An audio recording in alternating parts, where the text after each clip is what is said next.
Corona ভাইৰাছৰ বাবে বিগত 24 মাৰ্চৰ পৰা দেশজুৰি লকডাউন বলবৎ হৈ থকাত অসমৰ বিভিন্ন প্ৰান্তৰ জনসাধাৰণে ব্যাপক খাদ্য সংকটত ভোগা পৰিলক্ষিত হৈছে। এনে সময়ত অসম চৰকাৰৰ মাননীয় স্বাস্থ্য বিত্ত আৰু শিক্ষামন্ত্ৰী ডক্টৰ হিমন্ত বিশ্ব শৰ্মাই ৰাজ্যৰ কৰ্মচাৰী সমাজক তেওঁলোকৰ মাহেকীয়া দৰমহাৰ পৰা স্থানীয় 5টাকৈ পৰিয়ালক সহায় কৰিবলৈ আহ্বান জনাইছিল। ঠিক সেই সময়তে বহু হৃদয়ৱান লোকে আৰ্তজনক সহায় কৰা দেখা গৈছে। যোৱাকালি দেৰগাঁৱৰ মাহনিয়াল গাঁৱৰ 7গৰাকীকে ব্যক্তি বনানী দত্ত, মামণি তামুলী, প্ৰবীণ বৰা, মহেন বৰা, বুবুল বৰা, বাবুল বৰা আৰু দীপ বৰাই আৰ্তজনৰ কাষত থিয় দিয়ে। তেওঁলোকে গাঁওখনৰে 50 ঘৰ লোকক খাদ্য সামগ্ৰী বিতৰণ কৰে। আচলতে এইটো নিৰ্দেশ নহয়, অসম চৰকাৰৰ ফালৰ পৰা সকলো কৰ্মচাৰীলৈকে এটা আবেদন জনাইছিলে।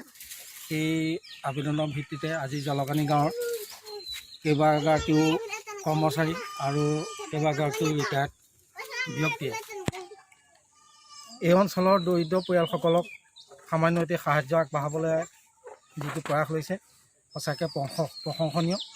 বিশেষতঃ মই ভাবোঁ মানৱ ধৰ্ম হিচাপে এইটো এটা উল্লেখনীয় পদক্ষেপ। মন্দিৰ মছজিদলৈ গৈ ধৰ্ম কৰাতকৈ এনেকৈ ধৰণৰ যিখিনি নিয়ম এই ধৰণে যদি আমি দুৰ্গতসকলক আমি যদি কিবা এটা সকাহ দিব পাৰোঁ, সেইটো এটা আচলতে মানৱ ধৰ্ম বুলি মই ভাবোঁ। গতিকে তেওঁলোকে আজি যিটো পদক্ষেপ ল'লে, মই পঞ্চায়তৰ সভাপতি হিচাপে তেওঁলোকলৈ মই ধন্যবাদ জ্ঞাপন কৰিছোঁ। তাৰ উপৰিও পশ্চিম মিছামৰা গাঁও পঞ্চায়তৰ সভাপতি দেৱপ্ৰসাদ গগৈ, সভাপতি নবীন বৰা, কৰিশ্মা বৰুৱা, প্ৰগতি বৰা হাজৰিকা, ভূপেন হাজৰিকা, ৰাতুল বৰা, ৰমেশ হাজৰিকা আৰু ৰজন বৰাই নিজা ধনেৰে সাহায্য দিয়ে।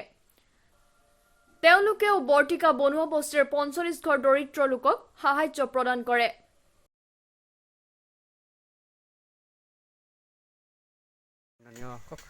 আমাৰ স্বাস্থ্যমন্ত্ৰী ডাঙৰীয়াৰ কৰোনা ভাইৰাছৰ যি পদক্ষেপ লৈছে তাৰ কাৰণে আমি ধন্যবাদ জনাইছোঁ। আৰু লগতে আমি পঞ্চায়তৰ আমাৰ সভাপতি, আমাৰ সচিব আৰু সদস্যসকলক লগতে স্থানীয় কেইজনমান ব্যক্তিৰ সহযোগত আজি আমি বৰ্তিকাৰ যিসকল বনোৱা আছে সেই বনোৱা বস্তিক তেওঁলোকৰ আৰ্থিকভাৱে একেবাৰে দুৰ্বল, সেইবাবে আমি তেখেতক এতিয়া সামান্য দান আগবঢ়াইছোঁ। গতিকে আমি এই দান আগবঢ়াবলৈ পাই আমি নিজকে ধন্যবাদ জানিছোঁ।